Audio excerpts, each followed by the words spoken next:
ফ্যাকাল্টিরা এটা ডিসকাস করেছে যে এইবার আমাদের কোয়েশ্চেন যেটা হবে সেটা আহ, অনেক মানে বড় অ্যান্সারের কোয়েশ্চেনের থেকে আমাদের কনসেপচুয়াল অ্যান্সার এবং ছোট অ্যান্সার অনেক বেশি।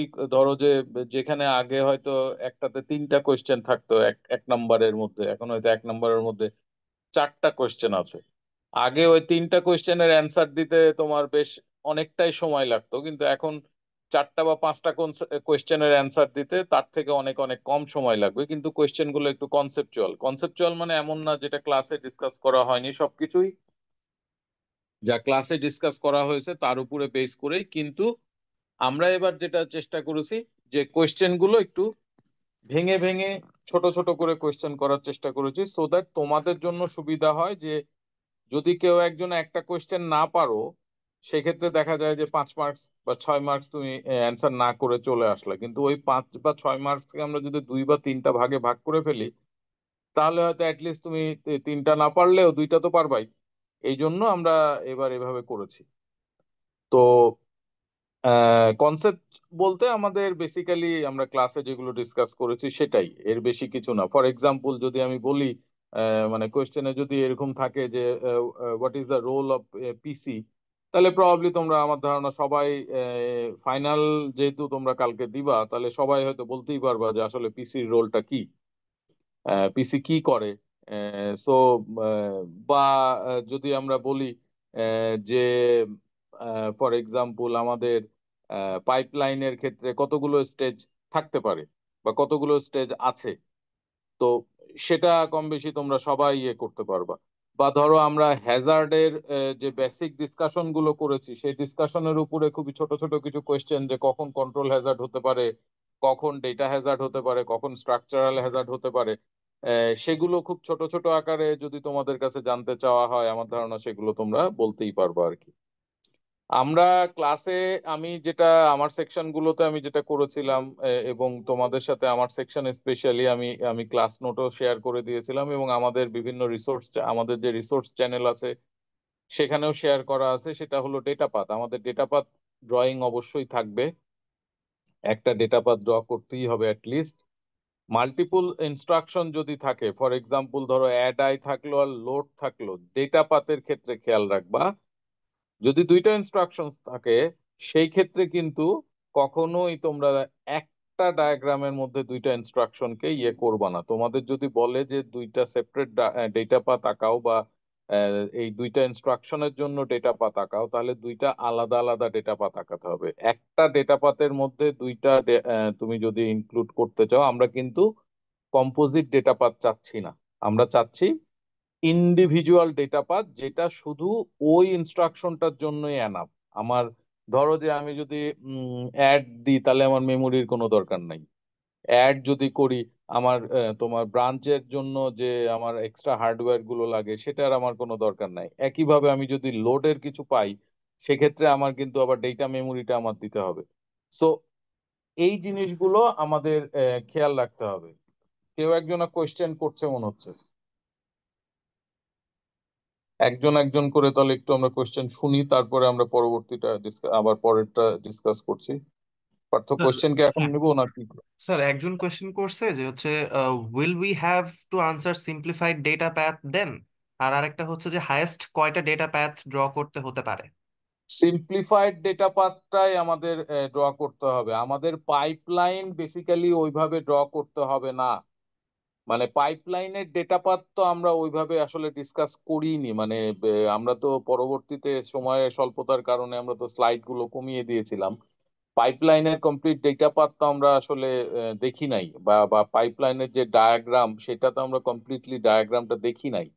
সো আমাদের যা ডেটা পাথ যদি আমরা বলি, সিম্পলিফাইড সিঙ্গেল ডেটা পাথ আমাদের ড্র করতে হবে। Data path that can accommodate only that instruction, you do not have to consider if there is multiple instructions. You do not have to draw a single diagram which can accommodate those instructions. You just have to draw a data path that can satisfy individual instructions. That means if you have two instructions, যদি দুইটা instruction থাকে, পার্থ কোনো foreign student আছে নাকি? না sir, নেই। ওকে, যদি দুইটা ইনস্ট্রাকশনস থাকে, তাহলে তোমার দুইটা আলাদা আলাদা সিম্পলিফাইড ডেটা পাথ ড্র করতে হবে, এবং সেই ডেটা পাথের কম্পোনেন্ট গুলো শুধুমাত্র ওই ইনস্ট্রাকশনের জন্যই যেন এনাফ হয়, এক্সট্রা কোনো কম্পোনেন্ট দিবা না। মোস্ট ইম্পর্টেন্টলি, এক তো গেল এইটা যেখানে তুমি ধরো যে আমরা বললাম যে ছোট ছোট ডেটা পাত আঁকাতে হবে, তুমি একটা ডেটা পাতের মধ্যে কম্পোজিট ডেটা পাত ড্র করবা না। দ্বিতীয়ত হচ্ছে ডেটা ফ্লো এবং বিট লেন্থ, এইটা তোমাদের উল্লেখ করতে হবে। আমি তোমাদের বলেই দিচ্ছি, ডেটা পাথ থেকে ড্রয়িং এর একটা কোয়েশ্চেন থাকবেই, মানে সেখানে একটা ইনস্ট্রাকশন থাকুক দুইটা ইনস্ট্রাকশন থাকুক তোমাদের থাকবেই। সো তোমাদের এখন যেটা করতে হবে তা হলো যে এইটা বিট লেন্থ গুলো কি হবে, কোন লিঙ্ক দিয়ে কত বিটের ডেটা যাচ্ছে, কন্ট্রোলে কত বিট যাচ্ছে, ডেটা ফ্লোটা কি হচ্ছে, সেই জিনিসগুলো তোমাদের হাইলাইট করতে হবে। এটা মাস্ট, এটা না করলে কিন্তু মার্কস কাটা যাবে। আচ্ছা, এটা ছাড়া আমাদের প্রথম দিকের যে কোয়েশ্চেন, তার মধ্যে আমাদের যেমন আই ট্রিপল তে তোমরা বেসিক যেমন ধরো যে আমাদের তোমার এক্সপোনেনশিয়ালের লিমিট আসলে কতটুকু হতে পারে, সেটার অ্যাকচুয়াল লজিকটা কি সেটা বোঝার চেষ্টা করবা।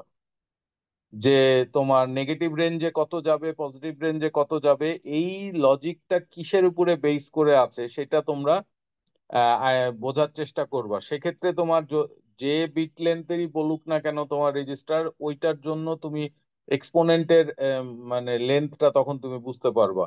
সেক্ষেত্রে তোমার আমরা হয়তো সরাসরি তোমার যদি এটাও নাও বলি যে কখন আন্ডারফ্লো হবে কখন ওভারফ্লো হবে, এটা তখন তুমি ওই রেজিস্টারের উপরে বেস করে বলে দিতে পারবা যে কোন সময় আন্ডারফ্লো হতে পারে কোন সময় ওভারফ্লো হতে পারে, যদি এই ধরনের কোনো কোয়েশ্চেন থাকে।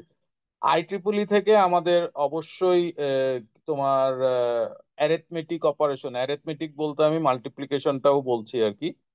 সো অ্যারিথমেটিক অপারেশনের উপরে বেস করে কোয়েশ্চেন থাকবে। আমরা এডিশন দেখেছি, আমরা মাল্টিপ্লিকেশন দেখেছি, আমাদের এই ধরনের কোয়েশ্চেন থাকবে।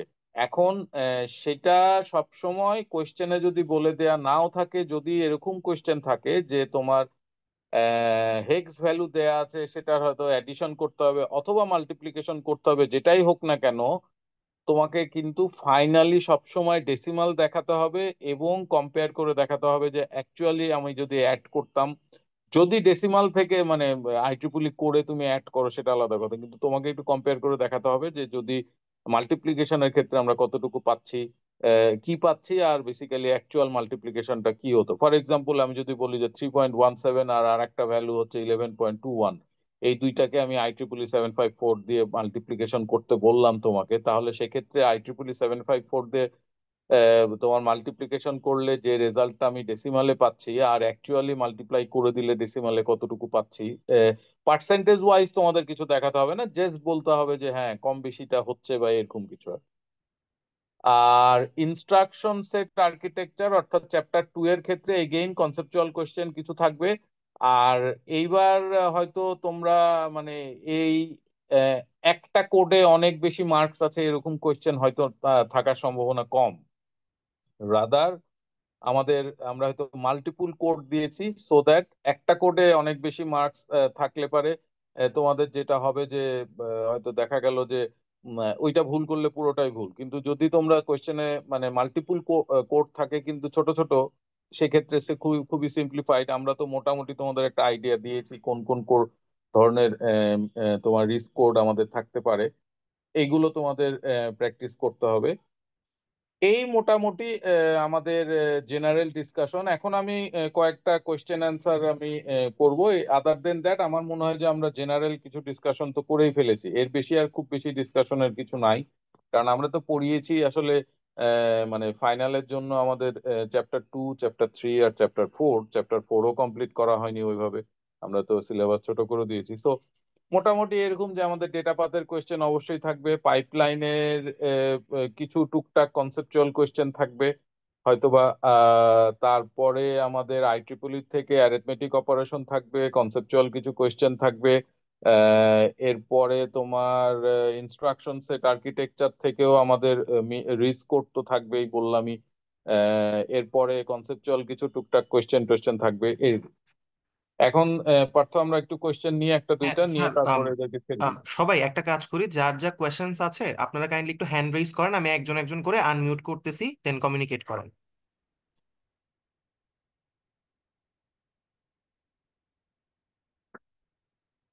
হ্যাঁ মাসরুর, আপনি আপনার কোয়েশ্চেনটা করেন।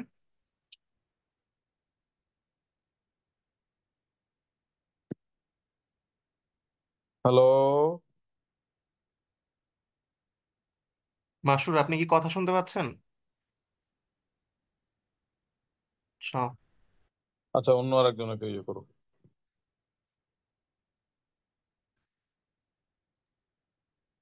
রায়হান, আপনি আপনার কোয়েশ্চেনটা করতে পারেন। স্যার আমাকে কি শুনতে পাচ্ছেন? হ্যাঁ শুনতে পাচ্ছি। হ্যাঁ, হ্যাঁ পাচ্ছি। Hello sir.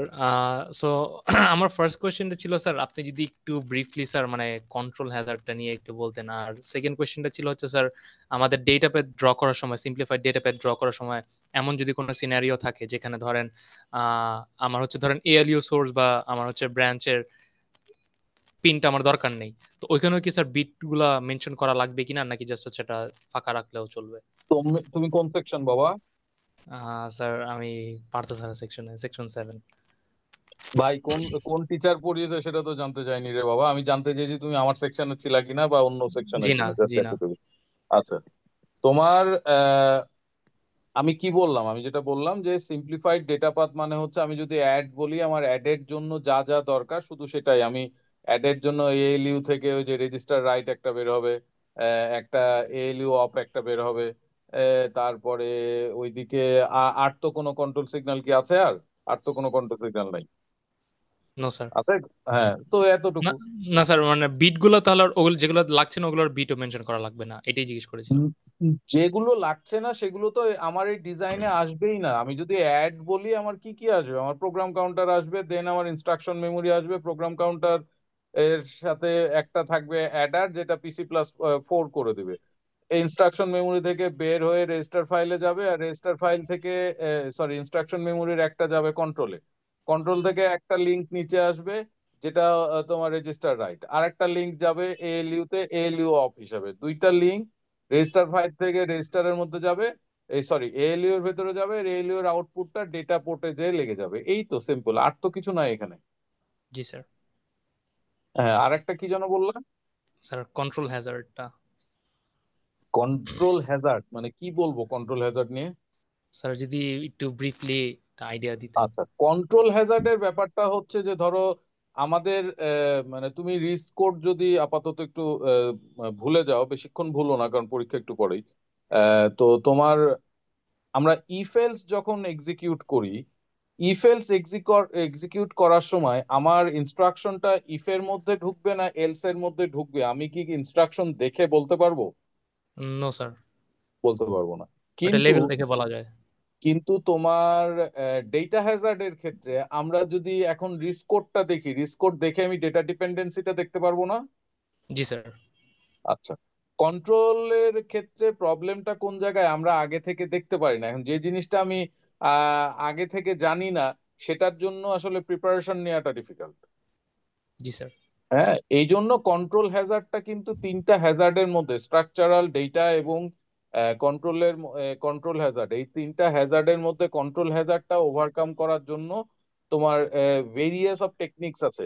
জাস্ট বিকজ যে আসলে 100% কোথাওই ওইভাবে ইয়ে করা যায় না। একটা টেকনিক যেটা আছে তা হলো যে ওরা ইনিশিয়ালি ধরে যে আমার তোমার ব্রাঞ্চ করতে হবে না, সব সময় আমি ইফ এর মধ্যেই থাকবো, তার মানে PC+4 এক্সিকিউট করবে। তো অ্যানালাইসিস বলে যে এই এক্সিকিউশনটা করলে পারে 50% কেসে আসলে ট্রু হয় যে হ্যাঁ, ব্রাঞ্চ আসলে নিতে হয় না। আবার তুমি যদি তা না করো, তাহলে তোমাকে অনেকগুলো স্টল পর্যন্ত অপেক্ষা করতে হয় ডিসিশন আসা পর্যন্ত। এখন 100% ইনস্ট্রাকশনেই তুমি তাহলে যদি প্রথম অ্যাপ্রোচটা না নাও, যেখানে তুমি ধরে নিচ্ছ যে নো ব্রাঞ্চিং, এটা যদি ধরে নাও, তাহলে পরে তোমার 50% কেসে তোমার সাকসেস হবে। আর যদি তুমি ধরো যে হ্যাঁ, ব্রাঞ্চ হতে পারে, সো আমি ডিসিশন আসা পর্যন্ত অপেক্ষা করি, তাহলে পরে তোমার ওই যে তোমার প্রত্যেকটা ইনস্ট্রাকশনের জন্যই কিন্তু আমার স্টল দিতে হবে, তিনটা করে স্টল দিতে হয়। সেই ক্ষেত্রে ওই আগের মেথডের অনুযায়ী আমার তাহলে কিন্তু 50% কেসে আমার এক্সট্রা 3টা করে স্টল দিতে হচ্ছে। এটা ছাড়া আরেকটা ওয়ে যেটা আছে তা হলো যে যদি আমরা ডিকোড স্টেজে এক্সট্রা হার্ডওয়্যার লাগিয়ে দিতে পারি, যে কন্ট্রোলে অ্যাকচুয়ালি ডিসিশনটা কি আসবে সেটা যদি আমরা বের করে ফেলতে পারি, তাহলে পরে একটা ইয়ে করা যায়। এগেইন এটাও আর একটা মানে অপশন। আর দ্বিতীয়ত হচ্ছে প্রেডিক্টিভ, যে ওই যে তোমার ধরো অনেক ইনস্ট্রাকশন এক্সিকিউশনে কি রেজাল্ট এসছে, কিভাবে বিহেভ করেছে কোড গুলো, সেটার উপরে বেস করে একটা ওই যে আমরা যে এখন ডেটা সায়েন্স বা মেশিন লার্নিং এর কোনো মডেল টডেল মেথড বা টেকনিক ইউজ করে যদি আমরা কিছু করতে পারি আর কি। সো কন্ট্রোল হ্যাজার্ডটা আসলে এরকমই, আমরা কন্ট্রোল হ্যাজার্ড ওইভাবে ডিটেইলে কখনোই পড়াতে পারি না সময়ের অভাবে আর কি। সো মোটামুটি কন্ট্রোল হ্যাজার্ড এইটুকুই আমরা ডিসকাস করেছি ক্লাসে। সো কোয়েশ্চেনও যদি কিছু থাকে সেটাও এইটুকুর মধ্যেই থাকবে। জি sir, got it sir, thank you so much sir.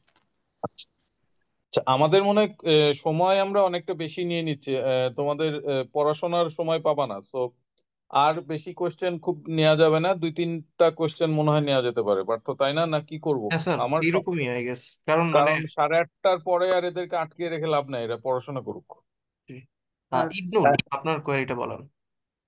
Sir আমরা হচ্ছে যে মানে আমরা যখন হচ্ছে আইটিপিএল ফরম্যাটে স্যার হচ্ছে মানে ইরেগুলার ফরম্যাট, যেরকম স্যার ধরেন 26 বিটের হচ্ছে একটা দিল, যে 26 বিটের ওটা হচ্ছে হেক্সে কনভার্ট করো। এখন স্যার এখানে লাস্টের যে 2 বিটটা আছে স্যার, ওইটা হচ্ছে এখন আমি মানে হেক্সে কিভাবে কনভার্ট করব? এটা বুঝি কি নাই, লাস্টের 26 বিটের কি দিয়েছে? 20 মানে একটা ফ্লোটিং পয়েন্ট নাম্বার আইটিপিএল 26 বিটের মধ্যে হচ্ছে একটা ফরম্যাটে হচ্ছে করতে বললো। করার পরে এখন আমি যদি ওটা এখন বললো যে এটা হচ্ছে টোয়েন্টি হেক্সে সিক্স কনভার্ট করো। বিটে 26 বিটে তো করতে বলবে না, মানে 26 বিটের রেজিস্টার যদি হয় তোমাকে তো ব্রেকডাউনটা দিয়ে দিবে। হ্যাঁ স্যার, মানে ব্রেকডাউন করার পরই স্যার মানে মানে ফাইনাল নাম। ব্রেকডাউন যদি দিয়ে দেয় তাহলে তুমি ওইভাবে বিট কাউন্ট করে যে কয়েকটাকে নিতে পারবা হেক্সের, সে কয়েকটাকে নিবা। স্যার মানে আমি যেটা বলছি যে মানে আমার তো 26-এ হচ্ছে মানে 28টা হয় না, এটা কি লাস্টের যে 2টা বিট থাকে ওটা কি আমি মানে 4 বিটের তুমি মধ্যে? তুমি লাস্টের বিট 0 ধরে নিবা, যদি লাস্টের জি। বিট কি তোমার মানে ক্যালকুলেশনে যে কোনো ইফেক্ট ফেলবে? না স্যার। 26 বিটের ভ্যালুই তো তোমাকে দেয়া আছে, কাজে 28 বিটের আরো যে 2টা বিট, ওই 2টা তো আসলে ডন্ট কেয়ার হয়ে যায় তখন, জি স্যার। তাই না? তো ওটা 0 ধরে নাও, তোমার জি তোমার স্যার। যদি মনে শান্তি হয় 0 ধরে নাও। জি স্যার। ইবনুল, ভালো আছো? জি স্যার। আচ্ছা, আর বাবা কে? সাফা, আপনার কোয়েশ্চেনটা করতে পারেন আপনি।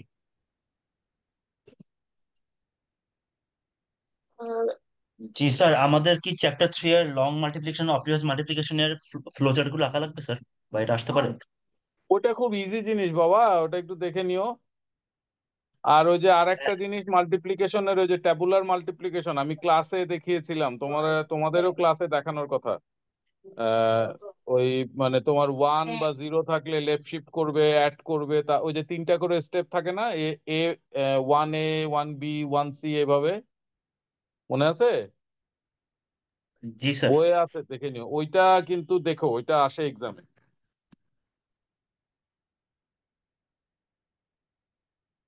আর কেউ?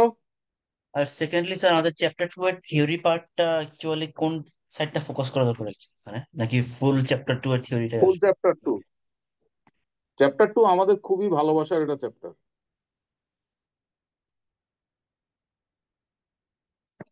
চ্যাপ্টার 2 এর তোমার যে কোনো চ্যাপ্টার থেকেই মানে আমি তোমাদের যেটা প্রথমেই বললাম, কোনো চ্যাপ্টার থেকেই আহ, অনেক বড় কোনো কোয়েশ্চেন তোমার আসবে না, কনসেপচুয়াল কোয়েশ্চেন আসবে। সো সেই কনসেপচুয়াল কোয়েশ্চেনটা তুমি মানে তুমি যদি চ্যাপ্টার 2, চ্যাপ্টার 3, চ্যাপ্টার 4 তোমার কনসেপ্ট ক্লিয়ার থাকে, তুমি এখন যদি রাতে যে ঘুমিয়েও যাও, সকালবেলা তুমি আমার ধারণা এক্সামেও কোনো ইফেক্ট পড়বে না। কিন্তু তোমার কনসেপ্ট যদি ক্লিয়ার না থাকে, সারা রাত যদি পড়ো, তাও খুব বেশি দূর আগাতে পারবে না। কিছু কিছু কোয়েশ্চেন তোমার এরকম আছে, কনসেপ্ট ক্লিয়ার থাকলে তোমার ক্যালকুলেশন হয়তো টুকটাক ক্যালকুলেশন করতে হবে, কিন্তু সেই ক্যালকুলেশনের প্রত্যেকটা লাইনে তোমার কনসেপ্ট ক্লিয়ার থাকতে হবে, কনসেপচুয়াল ক্যালকুলেশন।